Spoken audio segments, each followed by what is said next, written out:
Welcome to LNB Hindi steno. यहाँ पर आपको मिलती है 80 और 100 शब्द प्रति मिनट की गति से SSC स्टेनोग्राफर C और D ग्रुप के लिए रामधारी गुप्ता खंड 1 और OP शुक्ला की हिंदी डिक्टेशन। अगर आप चैनल पर पहली बार विजिट कर रहे हैं तो प्लीज़ चैनल को लाइक, शेयर, सब्सक्राइब और कमेंट करना बिल्कुल भी ना भूलें। इस चैनल पर अगर आप अपना स्टेनो सफ़र 80 और 100 शब्द प्रति मिनट से शुरू कर रहे हैं तो ऊपर दिए गए आई बटन पर क्लिक करके डिक्टेशन लें।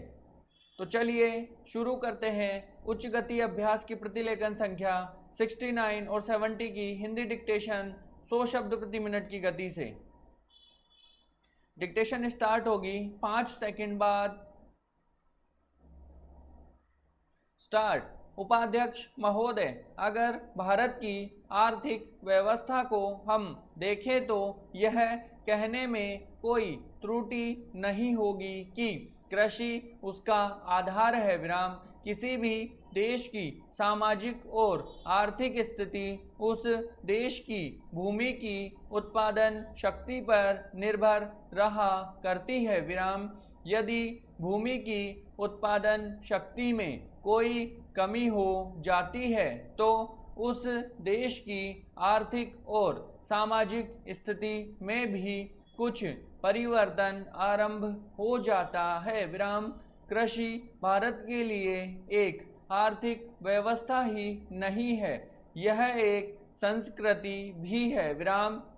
जो लोग आंदोलन में विश्वास रखते हैं इनको पता ही होगा कि जितने भी आंदोलन इस देश में होते हैं वे समाज के नाम से, धर्म के नाम से, जाति के नाम से या राजनीति के नाम से होते हैं। विराम। ऐसे आंदोलनों में कोई भी समाज शामिल हो लेकिन कृषि समाज उसमें शामिल नहीं होता है। विराम। उस आंदोलन के साथ कृषि समाज की सहानुभूति भी नहीं होती है। विराम। इसलिए यदि सभी बातों को ध्यान में रखकर हम देखें तो इस देश के लिए आवश्यक यह होगा कि हमारी संस्कृति की रक्षा के लिए और जीवन प्रणाली की रक्षा के लिए कृषि पर विशेष ध्यान दिया जाए। विराम। पैरा। कृषि के क्षेत्र में इस वर्ष काफ़ी प्रगति हुई है। विराम।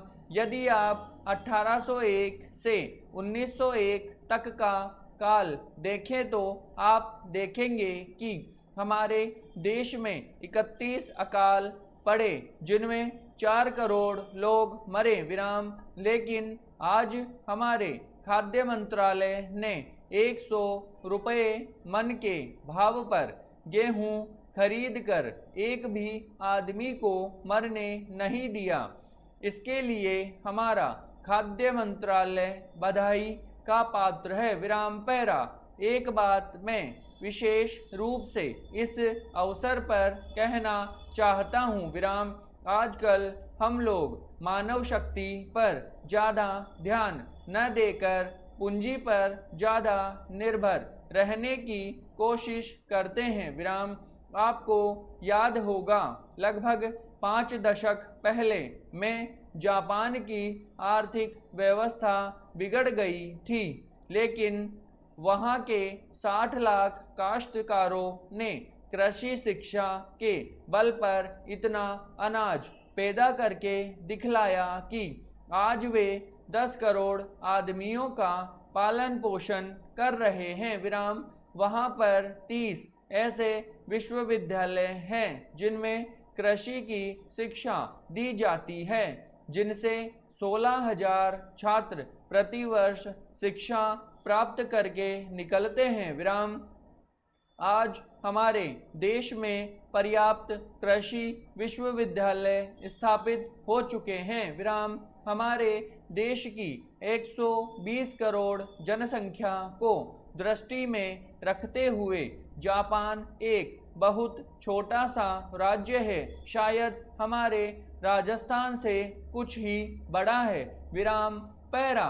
उपाध्यक्ष महोदय, यह ठीक है कि हम प्रगतिशील है, लेकिन हमारी गति में तेजी आनी चाहिए। श्रम की तरफ हमारा अधिक ध्यान जाना चाहिए। विराम। जो पंचवर्षीय योजनाएं हमने बनाई है उनमें हमारा लक्ष्य केवल यह नहीं था कि हम अधिक अन्न पैदा करें, हमारा लक्ष्य यह भी था कि अच्छे आदमी पैदा करें, जिससे कि भारत में रहने वाले प्रत्येक नागरिक का ठीक विकास हो। विराम। मैं इस बात से सहमत हूँ कि राज्यों में जहाँ बहुमत के आधार पर विरोधी दलों की सरकारें हैं, उनको तोड़ने का अधिकार केंद्र को नहीं होना चाहिए, लेकिन फिर भी हमें स्थिति को देखते हुए भेद करना चाहिए। विराम।